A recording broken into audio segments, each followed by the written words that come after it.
Badan gue tuh udah mulai nggak enak pas jam 6-an.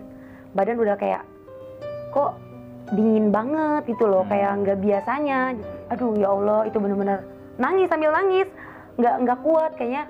Kok di sini di depan ada, pas nengok ke samping juga ada. Pas nengok ke depan itu bener-bener real, yang gue lihat itu kuntilanak gitu loh. Aduh nggak tahu, nggak kuat.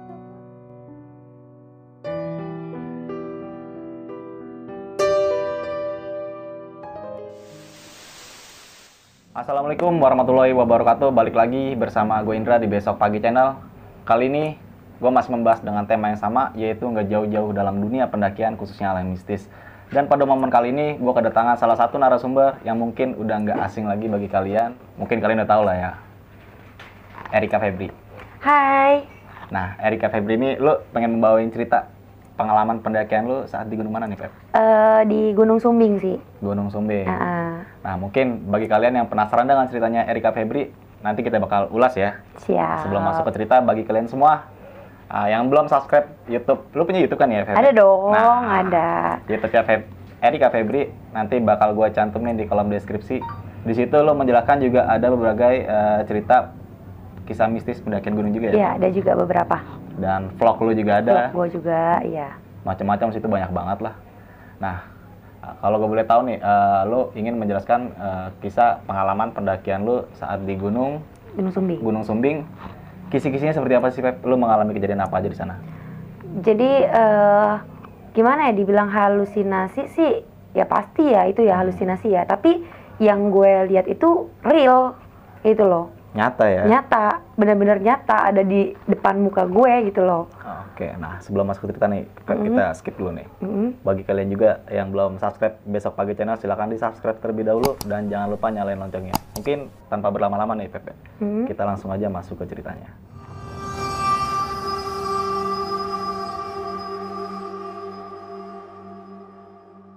Jadi pertama kali naik ke Sumbing itu, gue ini tipe orang yang paling gak suka sebenarnya tuh kita nanjaknya malam. Itu apalagi kan gue ini kan orang yang tipikal takut horor gitu kan. Nah jadi lebih wanti-wanti, tapi karena waktunya itu kita nggak bisa prediksi, jadi mau nggak mau kita trek malam ya kan. Dan gue itu lagi keadaan haid gitu kan. Nah kita trek malam, terus juga di Sumbing itu kan ada trek yang engkol-engkolan tuh, ya kan? Udah apa sih, debu juga, jadi gimana sih, stamina udah bener-bener kacau kan. Nah posisi kita jalan itu dari jam 6 maghrib. Jam 6 maghrib, pas jam 6 maghrib selesai ajan, kita baru nanjak. Di situ posisi kita kan ikut open trip ya. Kita ikut open trip, kita nggak disediain nggak disediain makanan gitu loh. Padahal dari schedule-nya itu kita dikasih makan gitu loh. Nggak dikasih makan, akhirnya kita cuma bawaan cemil-cemilan kita doang tuh, nggak sempat makan juga kan karena badai juga posisinya di situ. Kita cuma makan roti, cuma makan seadanya. Nah kita tidur. Nah, besok paginya itu kita mau summit dong. Nah pas kita mau summit, teman-teman kita itu udah pada nanjak duluan. Jadi kita benar-benar nggak disediain makan, gitu kan, nggak disediain makan. Jadi udah malam dihajar, terus juga paginya ya nggak ada apa-apa. Jadi kita naik juga udah benar-benar kesusahan juga. Kita tuker-tukeran air sama orang, tukeran makan. Nah pas udah nyampe puncak kita udah masih nggak ada kendala apa-apa. Kendalanya cuma itu doang. Pertama kita kekurangan makan, kekurangan minum, sampai ngemis-ngemis lah sama orang ya kan. Nah akhirnya kita turun nih. Kita turun berharap banget ada warung. Kita turun, akhirnya benar ada warung. Nah kebetulan di situ gue nggak terlalu paham juga kan ya, kalau kita tuh nggak boleh buang pembalut di situ sama mencuci pembalut di situ. Nah akhirnya nggak betah, saking nggak betahnya karena baru hari pertama atau hari kedua haid itu masih banyak-banyaknya kan tuh darah ya. Jadi dicuci di situ, terus dibuang juga di situ. Pertama nyuruh temen, kayak Ran, tolongin dong, gue pengen apa sih namanya, ke kamar mandi tapi beliin air, kata gitu kan. Beliin air, buat apaan lu? Buat nyuci pembalut. Lu jangan, teman udah ngasih tahu kayak gitu. Jangan nyuci di sini. Udah lah, gue nggak betah, bilang kayak gitu kan. Aduh gue nggak betah, gue pengen nyuci pembalut di sini aja gitu. Ya udah akhirnya teman mau nggak mau kan, karena gue paksa juga, akhirnya dia ngebeliin, terus gue cuci di situ di pos 3 deh kalau nggak salah ya. Nyuci di situ, gue buang di situ, itu jatuhnya dia aliran air ya. Tapi gue nggak tahu itu dia ngalir atau enggak, gue nggak tahu. Masih baik-baik aja tuh, kita turun masih baik-baik aja. Terus nyampe itu sekitar jam 5 sore kita nyampe tempat camp kita. Jadi sebagiannya lagi udah pada turun lagi. Untungnya kita udah makan kan di di pos 3. Nah, nungguin teman-teman. Badan gue tuh udah mulai nggak enak pas jam 6-an. Badan udah kayak kok dingin banget gitu loh, kayak nggak biasanya. Jadi hawa langsung, aduh nggak ngerti lagi deh, kayak pokoknya beda banget dari yang sebelum-sebelumnya. Aduh ini kenapa ya? Nah, terus ngomong dong sama temen, ini badan gue kenapa? Oh mungkin dingin kali, udah beda cuaca malam. Takutnya hipo, lebih baik dijalanin aja deh. Pikirnya kayak gitu kan. Nah akhirnya kan posisi cewek ini ada 3. Jadi gue, Rani sama Wanda. Satunya lagi itu si Codot. Jadi dia nge-backupin kita bertiga buat turun duluan.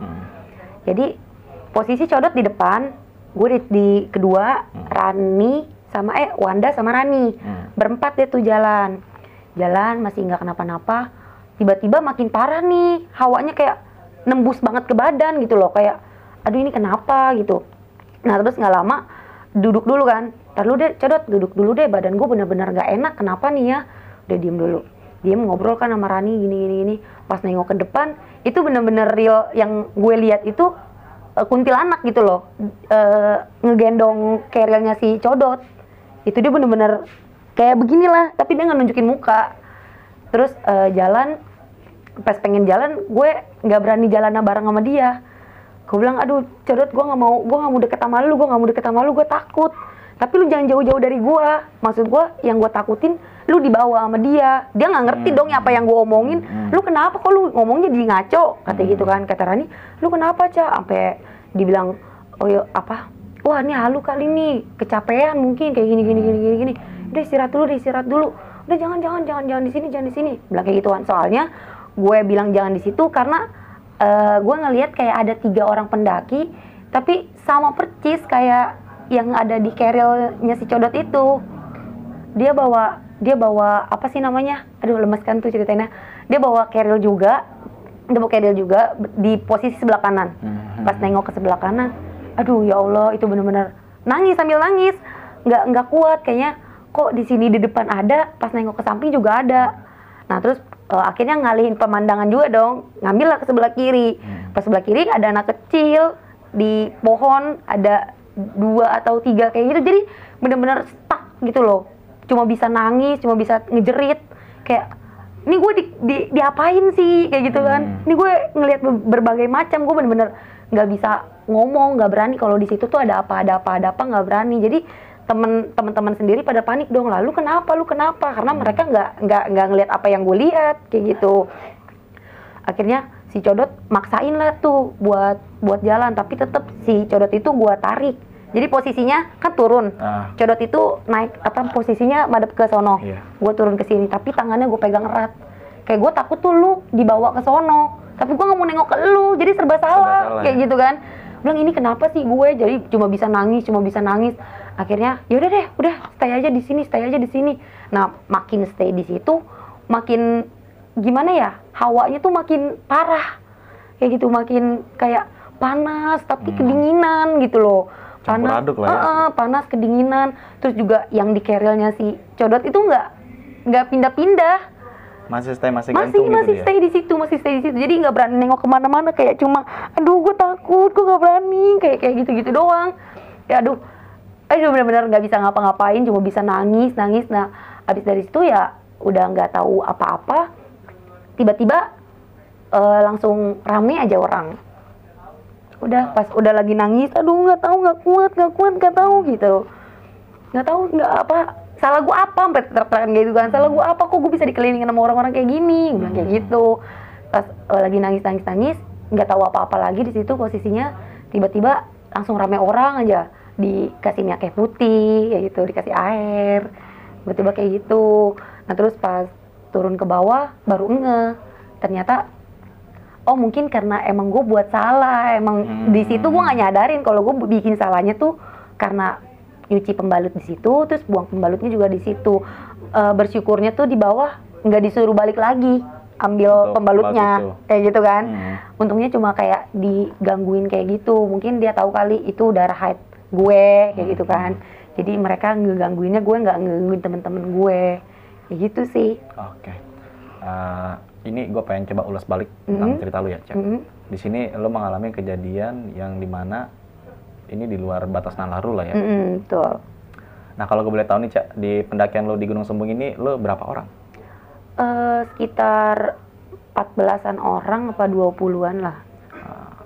Itu tadi kan lu tempat menjelasin kalau di trip itu lu nggak sama sekali dapat makan. Enggak sama sekali. Sampai turun tuh. Sampai turun enggak. Dan lu juga nggak bawa persiapan logistik yang untuk mencukupi lah ya? Bawa kayak roti, palingan kayak gitu. Kayak roti. beras segala macam nggak bawa? Nggak bawa.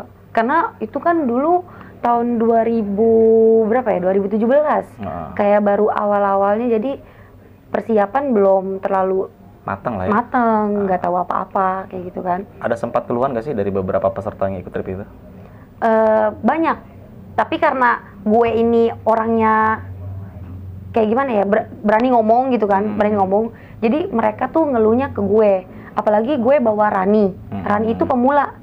Dan lu baru ajak ke Sumbing. Dan gue ajak ke Sumbing. Dia ngerasain pahitnya itu, nggak dikasih makan. Terus gue ngalamin hal kayak gitu. Jadi benar-benar syok. Dia cerita kayak gini. Jadi dari teman-teman gue cerita ke gue, ya mau nggak mau dong. Gue yang ngomong ke ketuanya langsung. Akhirnya gue debat lah sama cowok itu. Cowok itu nggak mau ngalah. Kenapa lu nggak minta kayak gini? Ya seenggaknya lu nyediain lah, kata gue kayak gitu kan ini acara elu, gue bilang gitu. Gue ngikutin alur lu, gue bilang kayak gitu. Apakah semua peserta yang ngalamin nggak dapat makan lah? Enggak, palingan cuma kayak dari gue itu kan cewek 3, terus sama cowoknya itu ada 4, berarti 7 orang lah dari teman-teman kita. Yang nggak dapat makan dari si ini ya, ketua trip itu lah ya. Sebagian mereka pada ikut ke mereka kayak gitu. Mungkin beda daerah, jadi mereka dekatnya sama mereka, nggak dekat sama kita kayak gitu. Nah di sini lo sempat mengalami gangguan-gangguan gaib lah ya. Sebenarnya gue pengen mengulas tentang si trip ini loh. Lo sempat nggak dapat makan itu yang dimana lu logistik lu juga kurang ya. Iya betul. Asupan makan karena kita kalau mendaki gunungan butuh banget energi ya kan. Betul. Salah satunya itu lu juga sempat dihantam badai juga kan. Iya, malam-malam. Nah lu selama di Sumbing itu makan cuman pakai roti aja tuh? Iya, malamnya pakai roti, bangun tidur masih ada sisa roti, dibagi-bagi sama temen. Bagi-bagi. Itu bener-bener kita muncak tukeran, kan ada air, masih ada air di kita. Tukeran sama orang, kita cuma makan biskuit, terus tukeran lagi sama orang sampai punya biskuit kan yang dikasih itu, kita nggak ada air, tukeran lagi sama orang sampai ngerasain airnya itu bau, yang kita rasain itu bau sabun colek. Udah nggak apa-apa minum aja, bilang gitu. Udah nggak apa-apa minum aja daripada kita kenapa di sini cuma gara-gara nggak ada minum, nggak ada makan. Udah rasain aja, nikmatin aja. Sempat lu ngemis juga tuh ya? Ngemis sama orang, kayak Kak tolongin dong Kak, aku nggak punya makanan, nggak punya minuman, tukeran yuk, kita dari bawah cuma makan kayak gini. Pesan buat beberapa teman-teman yang suka buat open trip ya kayak kalau bisa hal-hal seperti itu harus dihindari lah, apalagi lo harus membawa orang yang dimana tanggung jawab lu cukup besar banget ya. Betul. Kalau terjadi apa-apa juga ngerugin lu juga. Dia juga kan. Nah jangan sampai lah kayak gitu, jangan diulangin. Cukup lu aja mungkin sama teman-teman lo yang ngalamin kayak gitu ya, orang lain jangan lah. Nah di sini lo di pendakian Sumbing ini sempat terhantam badai, itu durasi badainya itu yang lu rasain tuh lama nggak? Kurang tahu sih, itu posisi kita langsung tidur. Pas udah mau nyampe tempat camp itu baru badai. Angin hujan kencang gitu. Kencang. Sempat lu digangguin hal gaib nih. Nah yang pengen gue ulas tentang sosok makhluk ini nih. Temen lu kan setelah lu mencuci pembalut nih ya. Tapi sebenarnya lu sadar nggak sih kalau kondisi hati itu bakal mengalami kejadian-kejadian mistis, apalagi udah nggak asing lah ya kan, tentang beberapa cerita teman-teman semua, khususnya perempuan. Betul.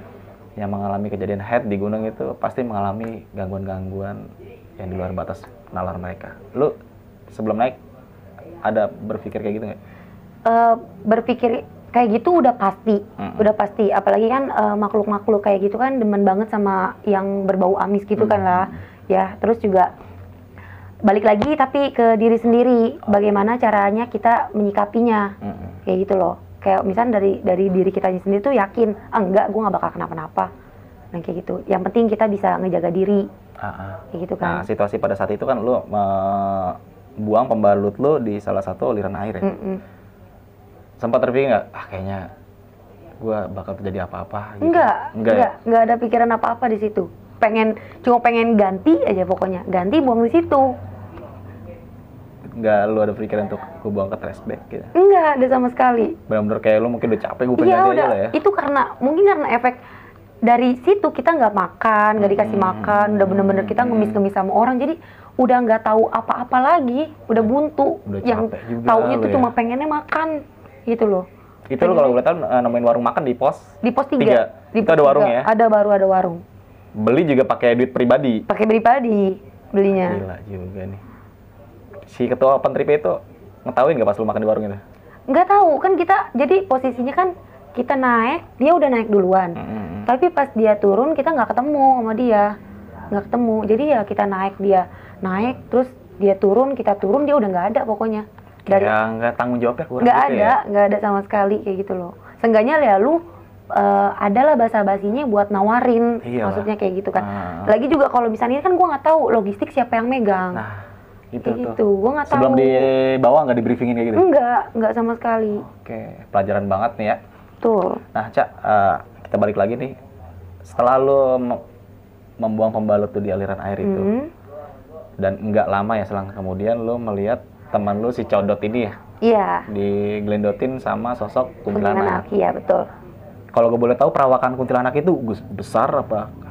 Pokoknya segede Keril lah, segede kita aja, manusia kayak kita, kayak gitu. Posisinya ngegantung gitu? Ngegantung bener-bener kayak, tapi rambutnya di kayak sebelah kanan, kayak ngegendongin Keril gitu loh. Tapi dia nggak nunjukin muka. Dan itu lu ngelihat lama nggak? Lama, sampai yang tadi dibilang sampai nangis pun itu nggak hilang-hilang. Sampai lu ngelihat ada 3 pendaki. Ada 3 pendaki. Yang dimana sosoknya sama kayak si Codot itu ya? Nah, betul. Dia juga nggak nunjukin muka, sama rambutnya panjang semua, bajunya putih. Kayak nunduk ke bawah gitu? Nunduk bawa Keril. Bawa Keril? Yang dibingungin itu bawa Keril. Makanya, ini pendaki atau bukan? Gitu, jadi sempet, jadi ambigu gitulah. Jadi kayak gimana gitu. Teman lu yang di lain itu benar-benar nggak ngeliat ya? Cuma lu doang ya? Cuma gue doang. Pas di bawah tuh gue tanya, tapi dari si Codot yang ngerasain, katanya emang badan dia juga nggak enak pas dia turun. Badan dia nggak enak. Cuma dia berusahain buat kayak nggak ada apa-apa. Nah, gitu. Lu juga ngelihat sosok anak kecil. Anak kecil itu perawakannya bener kayak anak kecil gitu, kayak anak biasa lah kayaknya. Ya, anak-anak umur berapa ya? Umur 4 atau 5 tahunan. Ada di pohon. Lagi ngapain ini? Ya lagi pegangan, kayak duduk aja gitu, kayak di pohon gimana sih, kayak nyenderan, kayak gitu, mainin kaki. Ngelihat lu dia? Posisinya enggak deh, kayaknya dia nggak ngeliat gue yang ngeliat dia. Oke, jadi kayak dia mukanya ngejauhin dari tatapan lu ya? Jadi kayak di depan, di samping, di kanan kiri tuh nggak ada yang nongolin muka sama sekali. Sampai pada saat itu lu mengalami kayak nggak sadar gitu? Nggak sadar, tiba-tiba pas bangun udah rame aja. Itu apa kata teman-teman lu yang lihat pas waktu lu nggak sadar itu? Dari si Codot sendiri, dia pas dibawa cerita itu badan dia nggak enak, kayak dari pangkuan Kerilnya dia, pundaknya. Terus kalau dari si Rani cuma hawanya aja sih, dia bilang hawanya beda. Karena Rani itu kan emang orangnya juga sensitif juga ya. Dia orangnya sensitif, cuma dia bisa ngendaliin itu. Bisa ngendaliin diri dia sendiri. Jadi dia bilang, gue sebenarnya tahu emang udah ada yang nggak enak. Cuma dari gue pribadi sendiri ngusahain gimana biar gue nggak panik. Kata dia kayak gitu. Waktu lu nggak sadar, lu pingsan apa kesurupan, Cak? Kurang tahu deh, katanya sih enggak, cuma tidur. Cuma tidur, dibangunin itu sekitar setengah jam, 45 menitan lah. Lu lumayan lama katanya, ya? Nggak bangun-bangun. Di situ emang posisinya mau minta tolong ke siapa, nungguin orang lewat. Kayak gitu. Jadi posisinya katanya gue ini tidur, terus juga dari apalagi Rani kan baru pertama kali kan naik gunung kan, dia nggak tahu mau ngapain. Terus Wanda juga kan orangnya itu kan dia penakut juga ya, dia orangnya manja lah, dia juga nggak bisa ngapa-ngapain. Si Codot juga cuma sendirian, bingung di situ mau pada minta tolong sama siapa, nggak tahu, cuma bisa kayak mijitin paling kayak gitu. Sampai pada akhirnya lu ditolongin sama orang, katanya nggak lama pendaki ada 2 orang itu lewat. Oh kenapa nih, langsung ditolongin katanya, langsung nggak ngerti lah diapain lah, tiba-tiba bangun ya, yang gue tahu udah tiba-tiba rame aja. Nah pas lu terbangun ya, yang lu rasain itu lemas banget ya? Lemas banget. Sampai dari situ udah nggak bawa keril, minta tolong dibawain kerilnya. Sosok yang lu lihat itu masih ada? Enggak. Udah nggak ada. Nah di sini kan lu sampai turun ke base camp, sempat ngejelasin tentang kondisi lu saat turun itu ya? Iya. Dari pihak base camp tadi lu sempat jelasin juga, untungnya gua nggak disuruh balik lagi ngambil ke atas. Itu antisipasi pihak base camp itu seperti apa ke lu? Enggak bilang sih, apa, maksudnya nitip pesan apa gitu? Atau ada salah satu ritual yang digituin sama lu supaya nanti lu balik ke rumah nggak terjadi apa-apa? Dia lebih kayak ngasih kemasukan sih buat jangan ngelakuin hal yang sama. Kata dia untungnya kamu nggak disuruh balik lagi. Maksudnya nggak disuruh baliknya laginya itu bukan sama pihak base campnya, tapi sama yang kita lihatnya itu loh. Oke. Kayak gitu. Dan sampai rumah lu dalam keadaan yang sehat dan selamat lah ya? Iya, alhamdulillahnya. Teman lu semuanya nggak terjadi apa-apa ya? Enggak, cukup gua aja deh yang ngerasain hal kayak gitu. Oke. Yang lain jangan. Mungkin tadi cerita tentang pendakian Erika di Gunung Sumbing, itu kalau boleh tahu tahun berapa, Cak? Tahun 2017-an. 2017-an, di sini lu sempat mengalami kejadian-kejadian gaib lah ya. Yang di luar batas nalar kita semua. Kalau kita berpikir secara logika nih, mungkin nggak nyambung ya kalau orang untuk awam, tapi mau nggak mau, dan kita juga nggak bisa pungkiri juga kalau hal gaib itu memang ada. Memang ada, betul. Dan harus kita percaya itu. Nah, lu punya pesan-pesan nggak nih, Cak, buat teman-teman semua nih, khususnya mungkin lu basic perempuan, buat perempuan semua nih yang untuk mendaki gunung? Udah pasti ada sih, apalagi tentang hike ya. Karena kita nggak bisa mungkirin juga kan, siapa tahu kita di base camp itu secara tiba-tiba kita hike. Gitu kan, kita kan nggak tahu kan. Terus juga di pendakian kita juga nggak tahu kok tiba-tiba hike. Jadi mesti ada cara antisipasinya. Jadi alangkah baiknya sampai sekarang sih sebenarnya sih aku lakuin, nggak karena kejadian kemarin itu.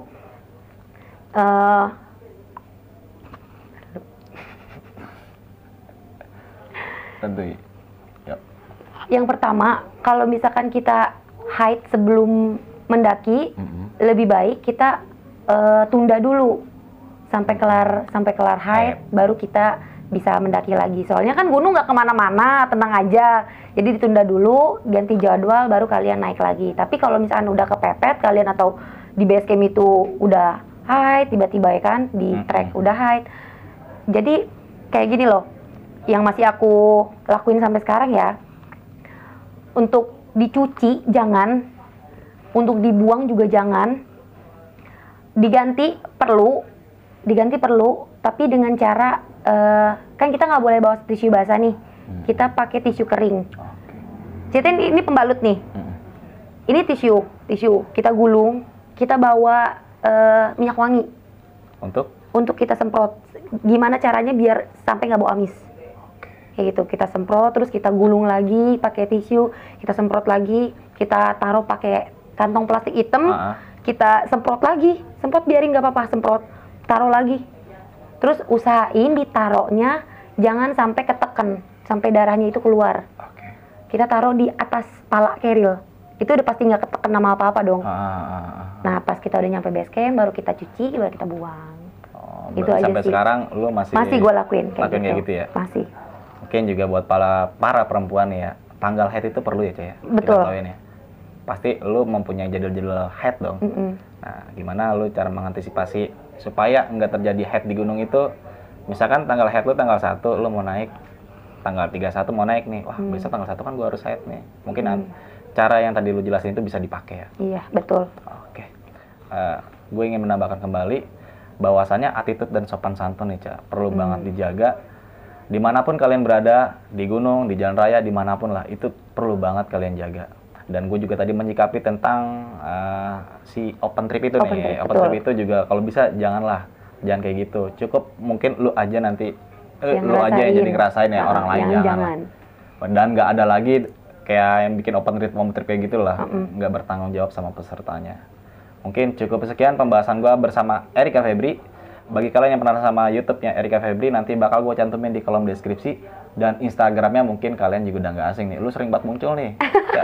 Muncul di mana? Beranda-beranda Instagram. Di admin gitu ya, akun-akun dia, pendaki. Nah, lu udah nggak asing lah, pokoknya lu pasti tahu. Nanti juga bakal gue cantumin di kolom deskripsi Instagramnya lu, Ca. Oke. Nah, dari gue cukup sekian itu aja. Gue Indra dan Erika. Sampai jumpa di video-video berikutnya. Wassalamualaikum warahmatullahi wabarakatuh.